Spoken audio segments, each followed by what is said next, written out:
Sejarah bukan selalu disenyapkan sebab bahaya. Kadang-kadang, ia disenyapkan sebab terlalu memalukan. Selamat datang ke Studio Dua Garis. Hari ini saya Sena dan kawan baik saya, Raka, akan bercerita satu cerita atau fakta hari ini.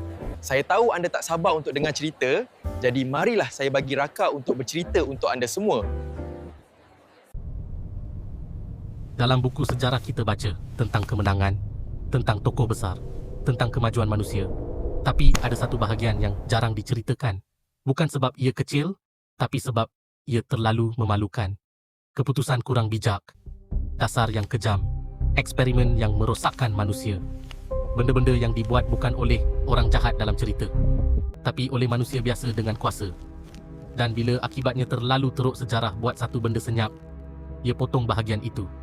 Bukan semua sejarah dipadam, ada yang cuma dikecilkan, tak dihuraikan, tak diberi ruang untuk difahami, supaya generasi seterusnya tak terlalu banyak bertanya, supaya kita boleh terus percaya bahawa manusia sentiasa belajar dari kesilapan. Walaupun banyak kesilapan tak pernah diakui pun, yang memalukan bukan manusia pernah buat silap. Yang memalukan ialah kita lebih suka menyembunyikan silap daripada menghadapinya. Sebab bila kebenaran keluar, imej runtuh, legasi tercalar, dan itu lebih menakutkan daripada sejarah yang gelap. Mungkin sebab tu, bukan semua sejarah layak ditulis besar-besar. Ada yang cuma ditinggalkan dalam nota atau terus dilupakan. Bukan sebab ia tak penting, tapi sebab ia terlalu jujur tentang siapa kita sebenarnya. Yang pelik tu bukan dunia.